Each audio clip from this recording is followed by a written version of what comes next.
Olá, amigos. Nossa saudação fraterna a todos os nossos irmãos e irmãs. Estamos dando sequência a esse trabalho que nós nos propomos de realizar acerca dos ensinamentos de Jesus à luz da doutrina espírita. Então, nesta oportunidade, nós vamos abordar o assunto que vai nos trazer referências, né, acerca da reencarnação. Porque nós temos muitos irmãos que chegam a dizer que a reencarnação não está na Bíblia ou coisa parecida. E nós vamos então nos valer aqui de um clássico, né? A maioria que estuda a doutrina espírita já conhece essa passagem que nós gostamos de chamar o colóquio de Jesus com Nicodemos, ou seja, aquele encontro que houve entre aquele doutor da lei, aquele fariseu, e o próprio Cristo, quando então houve ali naquela conversa de Jesus com aquele mestre israelita, onde ele, sem meias palavras, ele fala no nascer de novo, ele fala no renascer da água e do Espírito, né? Então, nós vamos pincelar ou dar algumas pinceladas acerca desse texto. Nós vamos ler o texto para que os irmãos possam estar sendo relembrados, né? E nós vamos extrair daqui algumas questões onde estaremos conversando neste vídeo, né? Então, isso está, vamos ver aqui, ele está no Evangelho segundo o Espiritismo, no capítulo 4. O título deste capítulo é Ninguém poderá ver o reino de Deus se não nascer de novo. E nós vamos na Bíblia encontrar lá no Evangelho de João, no capítulo 3, versículos 1 a 12. São esses versículos que nós vamos pedir licença aos irmãos para poder ler e ir comentando. Nós vamos lendo e já vamos comentando para não ficar muito maçante, né? Então, vai dizer aqui, nas primeiras palavras dessa passagem, diz assim: Ora, entre os fariseus havia um homem chamado Nicodemos, senador dos judeus, que veio à noite ter com Jesus e lhe disse: Mestre, sabemos que vieste da parte de Deus para nos instruir como um doutor, porquanto ninguém poderia fazer os milagres que fazes se Deus não estivesse com ele. Esse é esse primeiro parágrafo, né? Então, nós já vamos dar uma paradinha aqui, já vamos conversar o ponto que eu, pelo menos, gosto de destacar, né? Que nós vamos vendo de início ele dizendo assim, ó, mestre, sabemos que vieste da parte de Deus para nos instruir como um doutor. Isso quer dizer o quê? Que Nicodemos reconheceu que Jesus veio como um mestre. E ele veio buscar Jesus exatamente para receber desse mestre instruções, né? E o que me chama a atenção é que grande parte daquele público, né, que procurava Jesus sempre ia pedir, sempre eles tinham o que pedir, ora isto, ora aquilo. Esse aqui também veio pedir, mas pedir instrução, mas com uma convicção, porque ele reconheceu, né, através de suas palavras, ele reconheceu a superioridade de Jesus, né? E ele vai então dizer que ele sabemos que viesse da parte de Deus, porque Deus era bastante, de certa forma, referenciado, né, entre esse pessoal, ao ponto deles acharem que eles podiam estar atingindo Deus quando estivessem em pecado, né? Então, na verdade, nós hoje sabemos que nós podemos entrar no chamado pecado quase sempre vias comportamentais, né? E o nosso comportamento, ou no nosso comportamento, nós vamos estar sempre nos relacionando com outras pessoas, levando algo de bom ou deixando algo de ruim. Então, se nós temos alguma culpa, né, para reparar, isso é para com o nosso irmão. Então, né, é mais ou menos isso. E aí, depois que ele faz esse reconhecimento, aí Jesus vai lhe responder: em verdade, digo-te, ninguém pode ver o reino de Deus se não nascer de novo. Então, aqui nós vemos Jesus começando já a usar a questão do nascer de novo. Mas tem um verbo aqui que precisa ser bem observado, que ele diz que ninguém pode ver o reino de Deus se não nascer de novo. Então vejam, inicialmente ele está falando dessa coisa para fora, o ver, o enxergar para fora. A gente sabe que com a evolução nós também vamos ver para dentro, com certeza. Mas a gente pode observar nessa passagem que ele está mostrando como o processo se dá. Nós primeiro começamos a ver a grandeza de Deus através das manifestações de Deus na natureza, por exemplo, né? Então, começamos a desenvolver a nossa percepção, mas é uma percepção ainda sensorial nossa, aqui da nossa grade sensorial, né? Mas aquele que já consegue ver, já consegue observar a natureza, já consegue observar a vida e reconhecer que é a manifestação de Deus, gente, isso já representa alguns pontos no progresso ou na evolução espiritual, desculpem, né? É que eu gosto de separar progresso de evolução. Para mim, progresso é a parte material, né? E evolução é do espírito, porque o espírito primeiro evolui, depois, em função da sua evolução, ele vai produzir a transformação na matéria e vai aparecer como progresso, mais ou menos por aí. Em outra oportunidade, nós vamos voltar a falar sobre isso. Então, aqui ele está fazendo essa observação bastante interessante, né? Para que a gente comece eu diria assim, a aprimorar esse sentido da visão, para que a gente possa gradativamente não ficar apenas naquilo que os sentidos estão nos mostrando.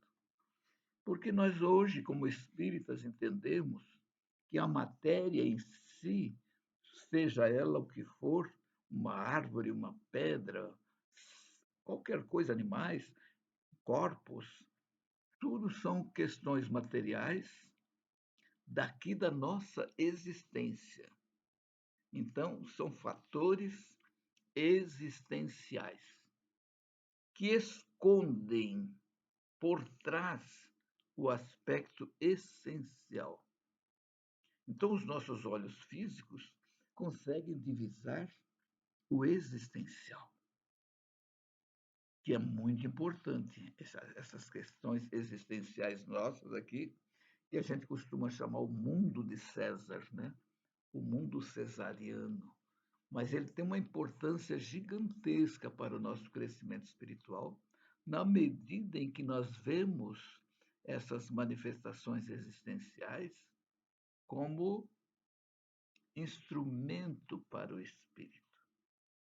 para que cada vez que a gente vá atuar de uma forma material, e nós vivemos no mundo de matéria, é importante que nós reconheçamos a grandeza dessa dimensão que nós estamos, como instrumento, como meio para o aperfeiçoamento do espírito.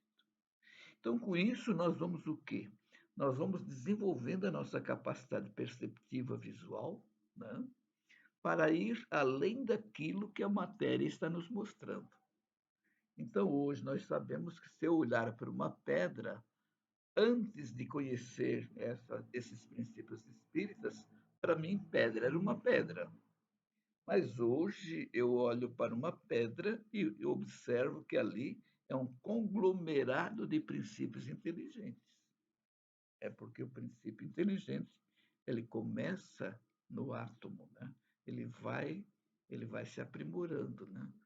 Leon Denis já dizia, né, que a alma dorme no mineral, agita-se, sonha no vegetal, agita-se no animal e desperta no homem. Isso ele já estava dando assim uma noção que nós chamamos de evolução filogenética, né? Onde, por esses diversos reinos, a consciência, que é o princípio inteligente, vai, vai seguindo, vai caminhando, né, cada vez mais em direção à luz, cada vez mais em direção a Deus, né? Então,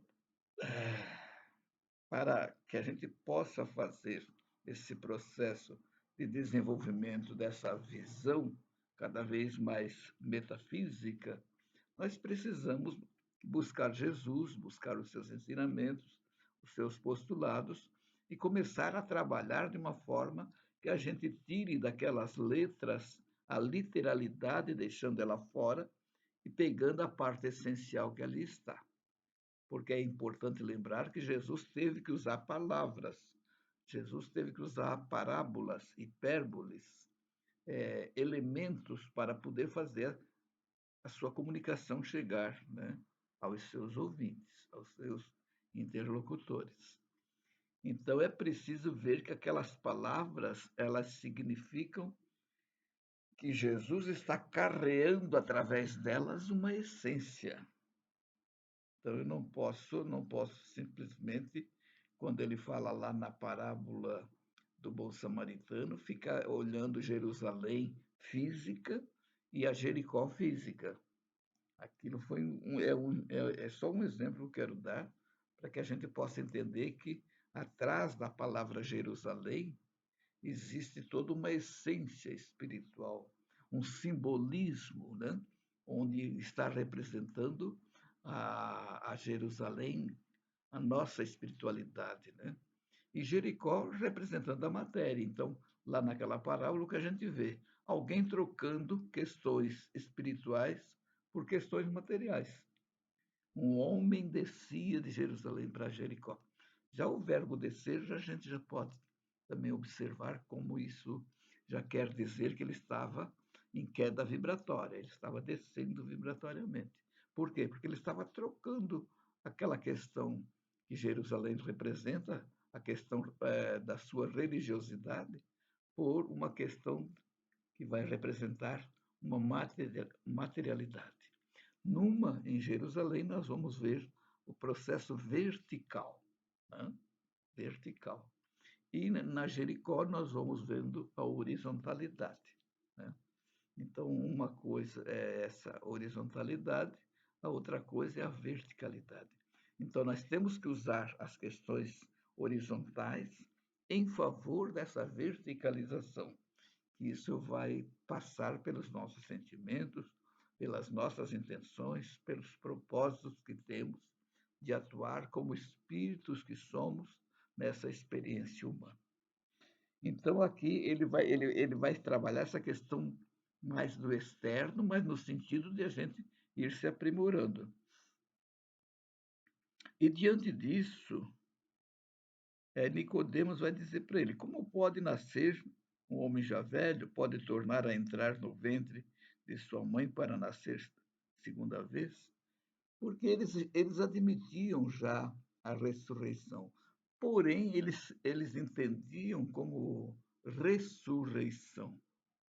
Então, para eles, o retorno do espírito, isso era tranquilo. Eles entendiam que quem morria podia voltar. Só que o mecanismo dessa volta é que estava um tanto equivocado. Porque o espírito, como nós entendemos na reencarnação, ele volta, mas ele vai voltar com um corpo novo.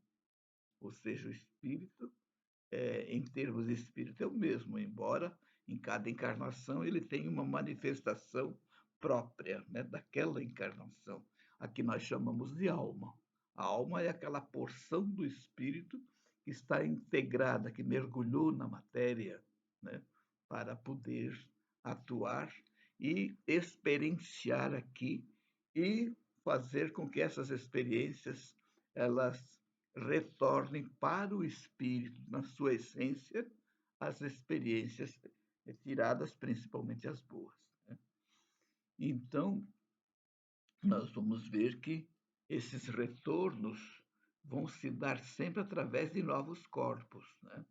Onde hoje nós já entendemos que ele começa a se integrar quando há o encontro dos dois gametas, um masculino e um feminino, né?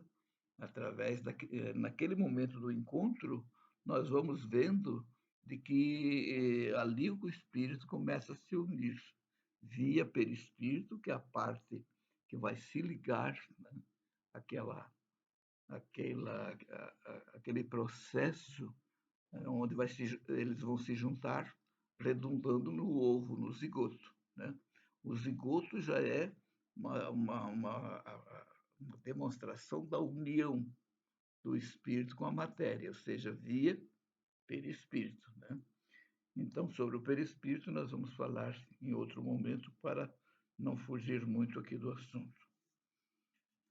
Então, ele não podia, ele não conseguia entender, né? Mas Jesus vai responder: em verdade digo-te, se um homem não renasce da água e do espírito, não pode entrar. Olha o verbo como muda agora aqui. Não pode entrar no reino de Deus, no reino de Deus. Então, por quê? Porque no processo evolutivo, e nós vamos entender que Jesus vai nos falar de que o reino de Deus está dentro de nós. Então, vejam, para que essa entrada nesse reino, para que eu possa me interessar por esse reino, eu vou precisar de muitas encarnações. Mas que nós já tivemos muitas. Isso não significa que hoje nós já não possamos estar interessados na entrada deste reino, porque Jesus já falou desde lá, depois do batismo, e o próprio João Batista já falava de que o reino dos céus está próximo. Ou seja, nós estamos nos habilitando a entrar nesse reino. Na verdade, nós é que estamos nos aproximando e é nós que precisamos nos aproximar desse reino interior, né? Só que, claro, para isso nós vamos precisar de muitas encarnações, mas é preciso começar, né? Trabalhar por essas questões do nosso céu interior, né? Então, ele vai dizer que o que é nascido da carne é carne, e o que é nascido do espírito é espírito. Isso também é uma coisa bastante interessante, né? O que nasce do espírito são as questões espirituais, né? O que vai nascer em mim do espírito são os meus sentimentos, as minhas intenções, né? As práticas de caridade, as práticas de perdão. Tudo isso são nascimentos do espírito e que isso pertence ao espírito, né? Agora, as questões materiais, em tese, elas pertencem aqui a essa dimensão, a essa horizontalidade, né? Então, trabalhar pelo nosso renascimento espiritual, né? Se um homem não renasce da água e do espírito, não pode entrar no reino de Deus. E com relação a essa questão da água e da água e do espírito, ele está colocando dois tipos, né, de renascimento. O renascimento pela água é o renascimento biológico, natural.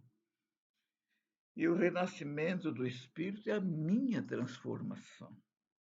Porque na primeira parte, quando ele diz que ninguém pode ver o reino de Deus se não nascer de novo, nós temos irmãos nossos de outras orientações espirituais que entendem que essa passagem está falando do nosso arrependimento. Uma pessoa que estava no crime se, se arrepende, né?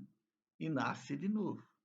E nós concordamos, nós aplaudimos o conceito entendido dessa forma. Com certeza, né? Com certeza. Só que ele vai falar, vai aprofundar a questão no momento seguinte, quando ele fala no entrar, né?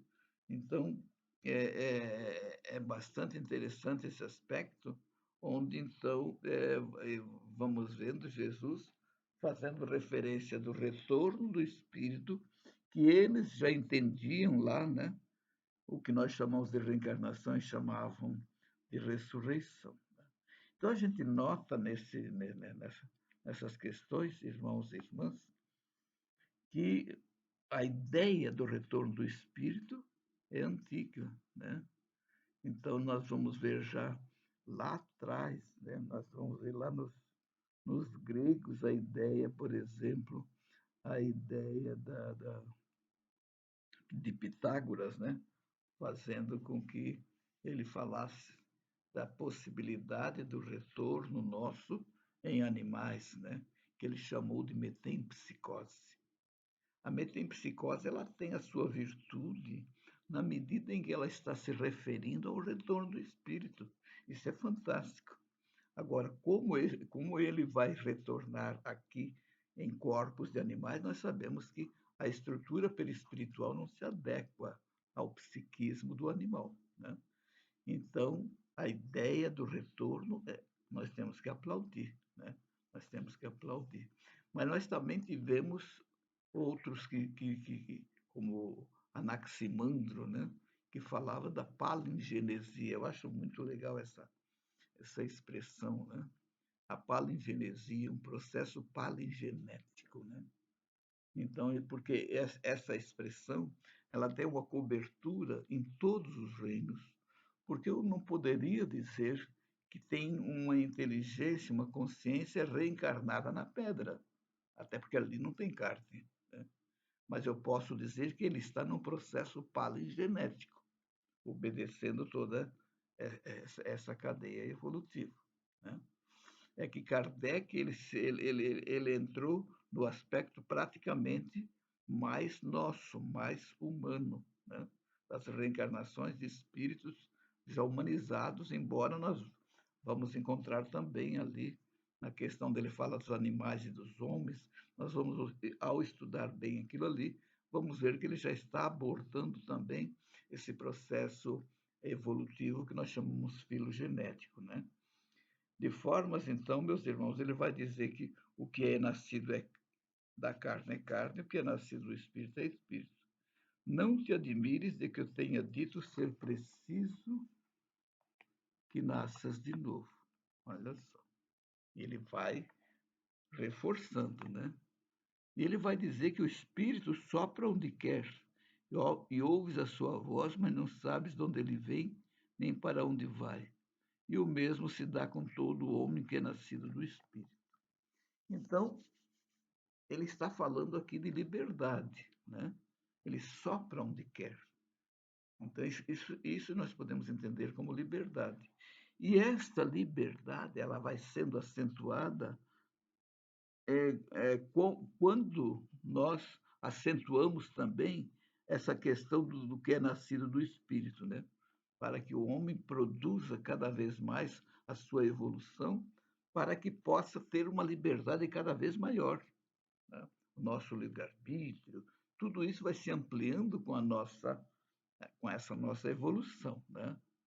Então, ele vai dizer assim, né? O Espírito sopra onde quer e ouves a sua voz, mas não sabes de onde vem nem para onde vai. O mesmo se dá com todo homem que é nascido do Espírito.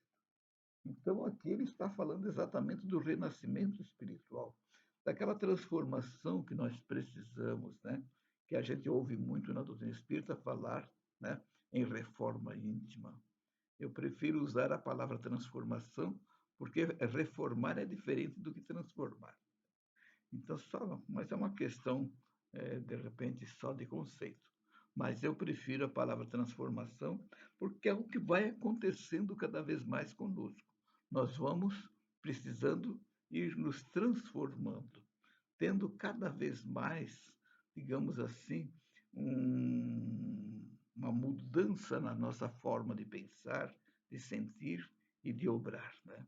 Na medida que essas transformações vão ocorrendo, então nós vamos entendendo que estamos fazendo esse nascimento do espírito, né? É uma espécie de renascimento. E aí, Nicodemos, nós vamos apressar um pouquinho, que o nosso horário também está. Ele vai dizer aqui: respondeu-lhe Nicodemos, como pode isso fazer-se? O que Jesus ia responder para aquele homem? Como explicar para ele o processo da encarnação, né? Porque a reencarnação, amigos, entendamos assim, a reencarnação se refere à lei de Deus. E a encarnação é o processo ali, genético, que nós chamamos, é a formação do corpo, é a união do espírito com o corpo. Né? Então, esse processo, o processo da encarnação, que ele não conseguia entender, que hoje nós, já com o estudo da biologia, o entendimento das leis da genética, estamos cada vez mais e melhor entendendo essa questão da encarnação. Que quando um espírito está encarnando, ele está se ligando àquele processo que está sendo formado, né? Que é chamado de ontogênese, né? Aquele formato ontogenético. Até se diz que a ontogênese repete a filogênese. O que é a filogênese? É aquele processo que ele passou do mineral, do vegetal, do animal até o homem. Ele vai repetir esse processo na formação daquele corpo, daquele corpinho. Porque primeiro é apenas um aspecto, uma pequena gotícula, né? Depois começa a entrar parecendo um vegetal, daqui a pouco parece um animalzinho, até chegar na configuração humana. Isso é uma repetição do que ele já passou.